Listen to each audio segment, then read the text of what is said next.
In 1965, researchers at Michigan State University made a very interesting discovery. They discovered that some platinum-containing compound was inhibiting cell division. Later work showed that the compound in question was a platinum-containing complex of ammonia and chloride ligands called cisplatin. The cis isomer with the formula shown here, 2 NH3 ligands, there should be a subscript 2 there that's missing, and 2 chloride ligands linked to a platinum center such that the 2 chlorides are cis, or the 2 ammonias equivalently are cis to each other. Now, this finding lingered for a while, and people speculated that cisplatin could be useful for the treatment of cancer due to its cytotoxic or cell-killing properties. And in 1974, it was used as a last-ditch treatment for a very problematic metastatic testicular cancer, which was very, very fatal at the time. But after only 10 days, no tumor was detected. So this was a remarkable recovery due to this chemotherapeutic drug.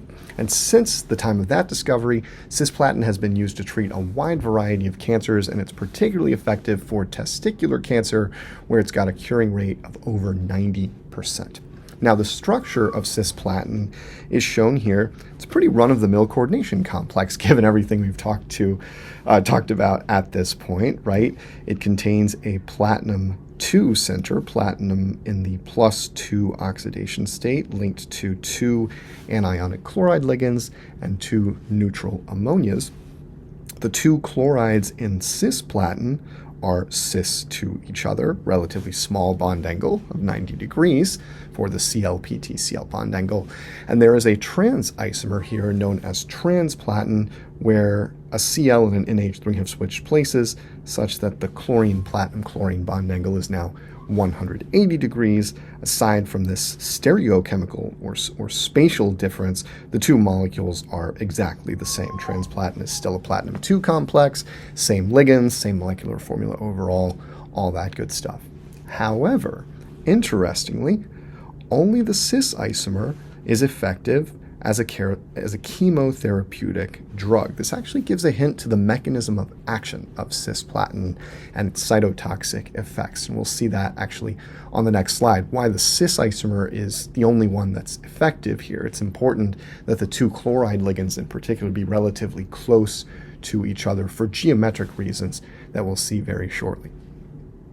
Now, cisplatin is believed to kill cancer cells by binding to their DNA. DNA, particularly the nitrogenous bases, is full of Lewis basic atoms, nitrogens, oxygens.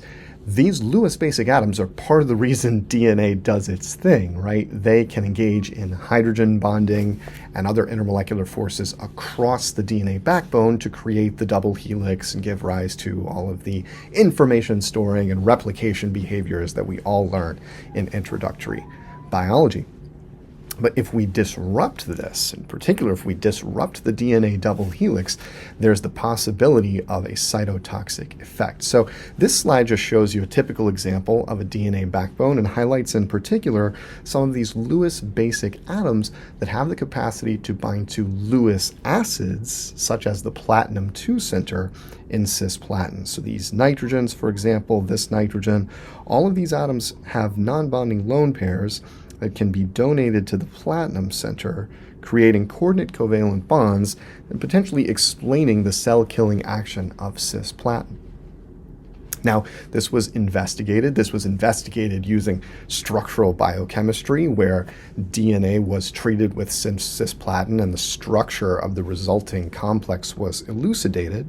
And what you see on this slide is an actual 3-dimensional crystallographic image of data that was collected on this complex of cisplatin with the DNA molecule. So here at the center, we can see the platinum center. It's tiny, it's silver colored, but it's there.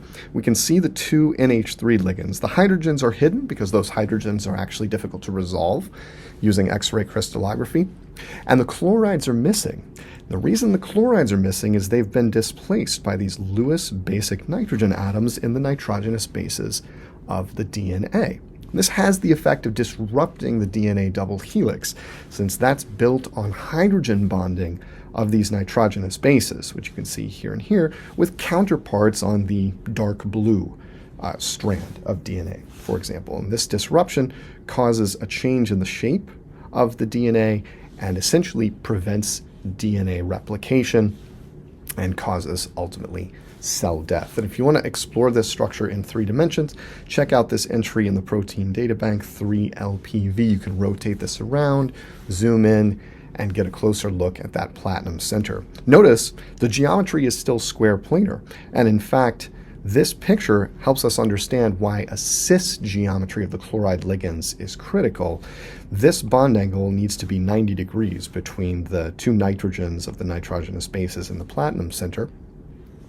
A bond angle of 180 degrees would make it much more difficult for 2 adjacent nitrogenous bases in a DNA backbone to bind cisplatin. So transplatin is much less effective at getting into a DNA molecule and disrupting the double helix. And so there's a molecular scale explanation for the mechanism of action of cisplatin here, and also it explains why the transplatin isomer is not as effective. Absolutely beautiful, beautiful stuff. Now, it's not all roses with cisplatin. This molecule comes with terrible side effects, as many chemotherapeutic drugs do, because the mechanism of action is so general, right? Yes, tumors contain DNA, but our regular healthy cells also contain nucleic acid molecules, and this highly general mechanism of action means that cisplatin has problematic effects on perfectly healthy cells as well. So we get joint pain, nausea, other terrible things happening. And so researchers have explored other platinum-containing compounds with a similar mechanism of action, but fewer side effects, maybe targeted towards tumors more effectively.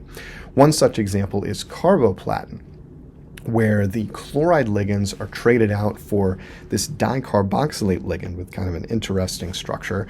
This is still this is a dianionic ligand now with 2 O minuses linked to the platinum center, so it's still platinum 2, and so nitrogenous bases can displace this ligand to create a very similar structure to the one we saw on the previous slide, just with that dicarboxylate missing.